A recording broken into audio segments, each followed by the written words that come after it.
अस्सलामु अलैकुम रहमतुल्लाहि व बरकातुहु नहमदुहु व नसल्ली अला रसूलिल करीम अम्मा बाद फ़क़द क़ाल अल्लाहु तआला फ़िल क़ुरआनिल अज़ीम वल क़ुरआनिल मजीद फ़क़ाल अल्लाहु तआला फ़िल क़ुरआनिल अज़ीम क़ुल हल यस्तविल लज़ीना यअलमून वल लज़ीना ला यअलमून ஸதகல்லாஹுல் அலியில் அலீம். ஏக இறைவனின் சாந்தியும் சமாதானமும் நம்மீதும் நம்முடைய உயிரிலும் மேலான கண்மணி நாயகம் ஸல்லல்லாஹு அலைஹி வஸல்லம் அவர்கள் மீதும் அவர்களினுடைய அடிச்சுவற்றை பின்பற்றிய அனைத்து பெருமக்கள் மீதும் என்றென்றும் நின்று நிலவட்டுமாக. பேர அன்பிற்குரியவர்களே, இறைநேசர்களே, நல்லடியார்களே, அல்லாஹு ரப்புல் ஆலமீன் நம் மீது அருளும் கருணையும் பொழிந்திருக்கிறான் என்பதற்கான அடையாளமாக இந்த உலகத்திலே இறை நம்பிக்கையாளர்களாக வாழ்ந்து கொண்டிருக்கிறோம்.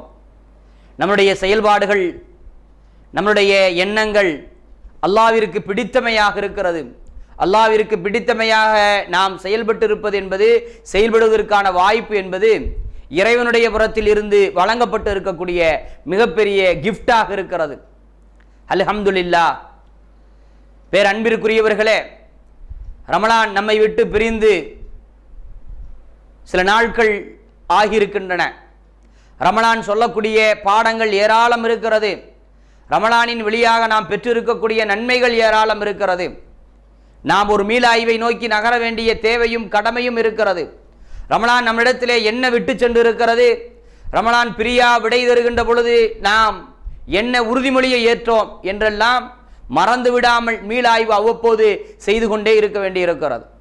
இன்று மனித குலத்திற்கு என்ன தேவை என்பதை உலகத்தில் இருக்கிற எல்லா சமூக ஆர்வலர்களும் விவாதிக்கிறார்கள். மனிதர்களுக்கு என்ன தேவை? உணவு தேவையா? பொருளாதாரம் தேவையா? கல்வி தேவையா? ஒழுக்க மாண்புகள் தேவையா என்றெல்லாம் விவாதிக்கிறார்கள், பேச துவங்கி இருக்கிறார்கள். அல்ஹம்துலில்லாஹ். அந்த வரிசையிலே இஸ்லாம் எப்பொழுதுமே மனித குலத்திற்கு ஒரு செய்தியை தேவை என்று அடிப்படையாக வலியுறுத்தி சொல்லித் தருகிறது. அது என்னவென்றால், அல்லாஹு ரப்புல் ஆலமீன் குர்ஆனில் சொல்லுகிறான், குல் ஹல் யஸ்தவீன யஅலமூன வல்லதீன லா யஅலமூன். கல்வி கற்றவர்களும் கல்வி கற்காதவர்களும் எந்த ஒரு சந்தர்ப்பத்திலும் சமமாக மாட்டார்கள். அவர்கள் கல்வி கற்றவர்கள் கற்றவர்களே, கல்வி கற்காதவர்கள் கற்காதவர்களே என்று குர்ஆன் அடையாளப்படுத்துகிறது. மன் தஅல்லமல் குர்ஆன வ அல்லமஹு.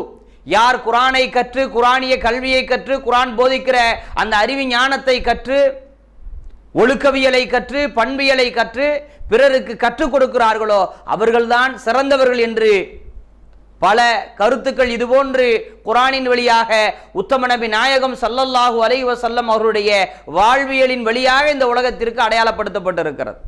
மேன்மை தங்கிய நல்லவர்களே, இந்த செய்தியை கேட்டுக்கொண்டிருக்கக்கூடிய நாம் அனைவரும் சிந்திக்க கடமைப்பட்டு இருக்கிறோம். என்னவென்றால், நாம் இப்பொழுது எடுக்க வேண்டிய முடிவும் தேவை எதை நோக்கி இருக்கிறது என்றால், நல்ல கல்வியாளர்களை இந்த சமூகத்திற்கு அடையாளப்படுத்த வேண்டிய தேவை இருக்கிறது.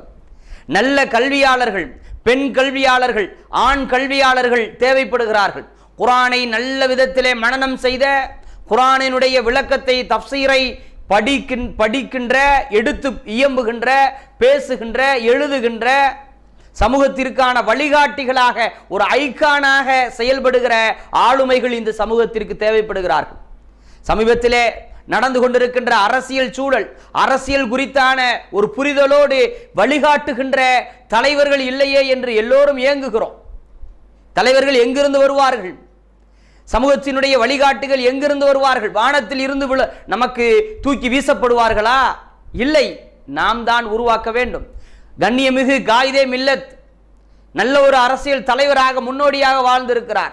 அவரை போன்று பலரும் இருக்கிறார்கள். மென்மையானவர்களே, அவர் எங்கிருந்து வந்தார்? நாம் வாழ்ந்து கொண்டிருக்கக்கூடிய தெருக்களிலே ஓடி ஆடி விளையாடுகிற குழந்தைகளை பாருங்கள். இது போன்ற ஒரு குழந்தையாகத்தான் அந்த தலைவர்கள் ஒரு காலத்தில் அவர்களுடைய வாழும் பகுதியிலே ஓடி ஆடி விளையாடி கொண்டிருந்தவர்கள். யாரோ ஒரு சீதேவி, அவருடைய தாயோ தந்தையோ அல்லது யாரோ ஒருவரால் ஈர்க்கப்பட்டு, யாருடைய வழிகாட்டுதலால் உருவாக்கப்பட்டு சமூகத்திற்கு ஒரு நல்ல தலைவராக அடையாளப்படுத்தப்பட்டார்கள் என்பதுதான் யதார்த்தம். நாம் இன்ஷா அல்லாஹ் மரணத்திற்கு முன்னால் ஒரு 100 தலைவர்களை இந்த உலகத்திற்கு, இந்த சமூகத்திற்கு அர்ப்பணித்து விட்டுத்தான் நான் மரணிப்பேன் என்று ஒரு உறுதிமொழியை ஏற்க வேண்டிய தேவை இருக்கிறது. காரணம் என்னவென்றால், நாளுக்கு நாள் சமூகத்திலே குழப்பங்கள் அதிகமாகிக் கொண்டே செல்கிறது. நாளுக்கு நாள் இஸ்லாமிய சமூகத்தை நோக்கி வீசப்படுகிற விமர்சனங்கள் அதிகமாகிக் கொண்டே இருக்கிறது. நாளுக்கு நாள் இஸ்லாமிய விரோதிகள் இஸ்லாமியர்களை தாக்குதல் நடத்துகிற சிந்தனை ரீதியாக, எழுத்து ரீதியாக, கலாச்சார ரீதியாக தாக்குதலினுடைய அந்த வன்மம் உயர்ந்து கொண்டே இருக்கிறது. இதை அனைத்தையும் எதிர்கொள்ள வேண்டும் என்றால், இந்த அனைத்திற்குமான தீர்வை இந்த சமூகத்திற்கு அடையாளப்படுத்தப்பட வேண்டும் என்றால், நல்ல கல்வியாளர்கள் தேவைப்படுகிறார்கள், நல்ல ஆளுமைகள் தேவைப்படுகிறார்கள். நல்ல கல்வியாளர்களாக, ஒழுக்க மாண்புடையவர்களாக இந்த சமூகத்திற்கு தேவைப்படுகிறார்கள். அதனால் இன்ஷா அல்லாஹ் நம் வீட்டு பிள்ளைகளை, நம் தெருவில் இருப்பவர்களை, நம் சமூகத்தில் இருக்கின்ற குழந்தைகளை, வருங்கால தலைமுறையினரை நல்ல கல்வியாளர்களாக உருவாக்குவோம். வல்ல ரஹ்மான் அதற்கான சந்தர்ப்பங்களை, வாய்ப்புகளை நாம் அனைவருக்கும் தந்தருள் செய்வானாக. வாஹிர் தஅவானா அல்ஹம்துலில்லாஹி ரப்பில் ஆலமீன். அஸ்ஸலாமு அலைக்கும் வரஹ்மத்துல்லாஹி வபரகாத்துஹு.